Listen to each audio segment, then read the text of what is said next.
You have to go to portal.aws.amazon.com, and you can just strip out this part so you can start from scratch. That's the actual domain name, and this will bring you to this website, and you can just click on create new AWS, and it will bring you back to the billing startup sign up. So you can just put this information here and click continue and finish the sign up process.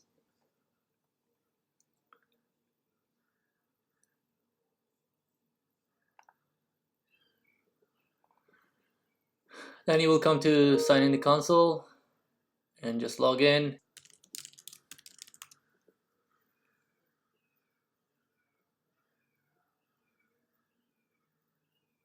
And this is what the console will look like. Then from here, you can just click on all services and look at all the AWS is giving you, AWS Cloud. And there's a lot of services that AWS gives you. The top ones that you will use as a web developer if you join a company that works with cloud systems, AWS, that will be EC2. That's where you set up your virtual servers like Linux or Windows or whatever server you want to set up. We're going to talk about that in a little bit. Lambda, we're going to use this in this class. Lambda is a serverless scripting architecture. It's pretty cool, and you can write Node.js, Python, Ruby, Java code, and you don't need to set up a server. It just runs on the cloud to do operations and so on. Then you have Elastic Beanstalk. You might or you might not use this part. This is basically related to the architecture of Amazon, how you have if you have a bunch of servers, not just one server, how you connect everything together. Then you have some machine learning here. We don't use those much for as the web developers.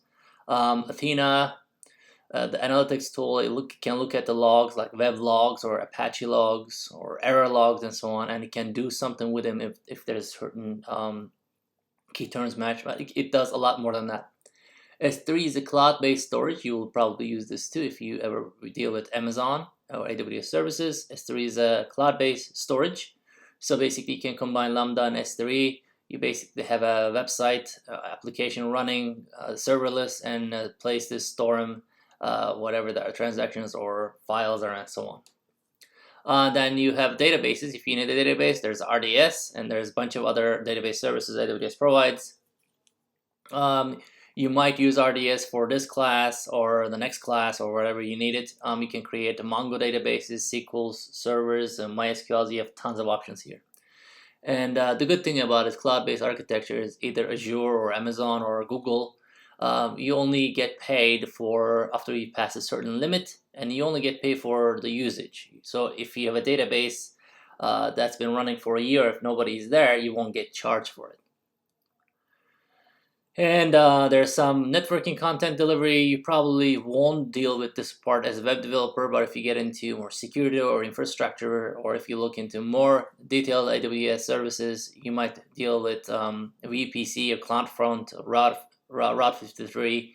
And these are DNS and networking setup areas. VPC can create a farm of servers and connect them together on a private network and so on. There are some developer tools here that the AWS created for developers. Code deploy is automated scripting. It's like Ansible or Jenkins and so on. And if you're not familiar with those terms, just do a Google search for Ansible and code deploy and so on. And same thing for code pipeline. We're not going to get into those either. We can spend months going over the AWS services or Azure services. So I'm just going to show you the ones that we need for this class. What else we need here that I can see? Let's see, there's mobile, AWS content management, we don't need. Security, okay, so we're going to talk about this. As soon as you log into create an AWS service, IAM is the roles section, it will create a default user. So like say your root user. But if you have more than one person is dealing with the application or your system, you probably want to go to IAM and create new roles, new users and groups and so on. WAF is where we deal with the security for who's accessing the website and doing what. And it gets into a lot more detail than that. I'm just doing an overall architecture. There's so much here that you need to deal with. So what I want to do is to go to By the way, every Amazon service has a region, so there's tons of regions you can connect and use. The one I use is East Ohio. It's a default one. So if you're closer to different regions, you probably want to select that. It makes things faster, and availability for other users also faster, because Amazon picks the location to host and display or render data to your users. But for smart applications or small applications, lightweight applications, you won't even see the difference. Amazon does a lot of cool things for that. And this applies for Azure and Google Cloud. I don't want to say AWS is the best one, but I'm familiar with it. That's what I use for my projects. So I recommend you guys to take a look.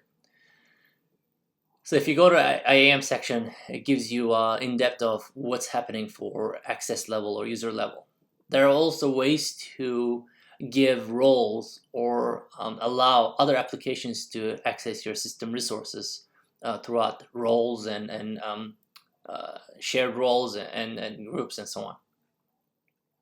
So there is as soon as you log into IAM, Amazon gives you what's recommended to do to secure your platform. Number one, it tells you to delete your root access keys.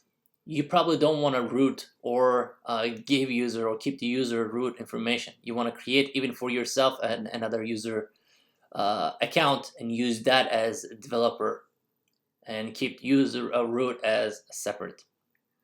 So if you follow these Amazon recommendations, you can secure this platform. I don't want to get into that much. Like, we don't want to do MFA right now on a root account.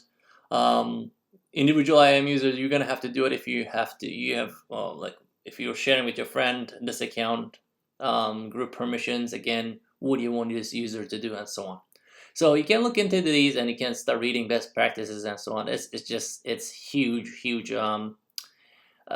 operations in the cloud-based world. So and this is different for different cloud companies. Again, Google and Azure, Microsoft. So they have their own rules, their own techniques, and their own areas of doing this. So we're not gonna change anything and keep the way things the way it is. So what I want to do is to go to Lambda.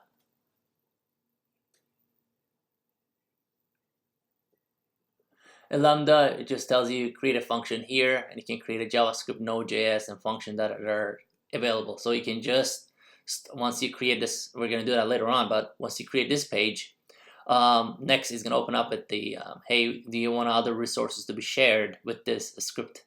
And if you say no, you just write the code, and let's say you're creating an API, or all you want to do is every 10 o'clock in the morning go to some website and scrape the content and bring it back. It can do that for you, and you don't need to set up a service. And Lambdas only get charged by the time. So if your script takes 2 milliseconds to execute, go get that content and bring it back, you probably won't even get charged for anything, because you're using the free tier, and you don't get charged until like if it takes an hour or something for $1 or 50 cents or whatever. It's pretty cheap for the development purposes. But the clients are, where the Amazon clients are larger institutions or companies, like 1,000 servers or 2,000 servers, those seconds add up. Okay, so then I want to go back to EC2. EC2 also will give you a control panel of what you can do. EC2 is a virtual server. All right, so we did a Vagrant Linux, if you remember that, and you can do that over here. You don't even need a Vagrant here. You can just go to instances, create a new instance, or launch a new instance, and you select what kind of machine image you're going to use. So Amazon gives you, and it tells you which ones are free. So this one is free tier available, and this is Amazon. They have their own Linux distribution. It's basically Ubuntu that comes with a bunch of things installed. So let's say if you want to do a LAMP stack server, there's one already here. You see that this one comes with Python, Ruby, Perl, Java already installed, PHP, MySQL, Postgres, all installed, ready to go. Operating system, all you have to do is to select and start. And we're gonna do this too, and I'm gonna show you how to do that. But what I want you guys to do for now is go ahead and create your Amazon account. and start reading, and go back to the FSO and submit your findings, and follow the assignment instructions to do the next operations that I'm asking you to do.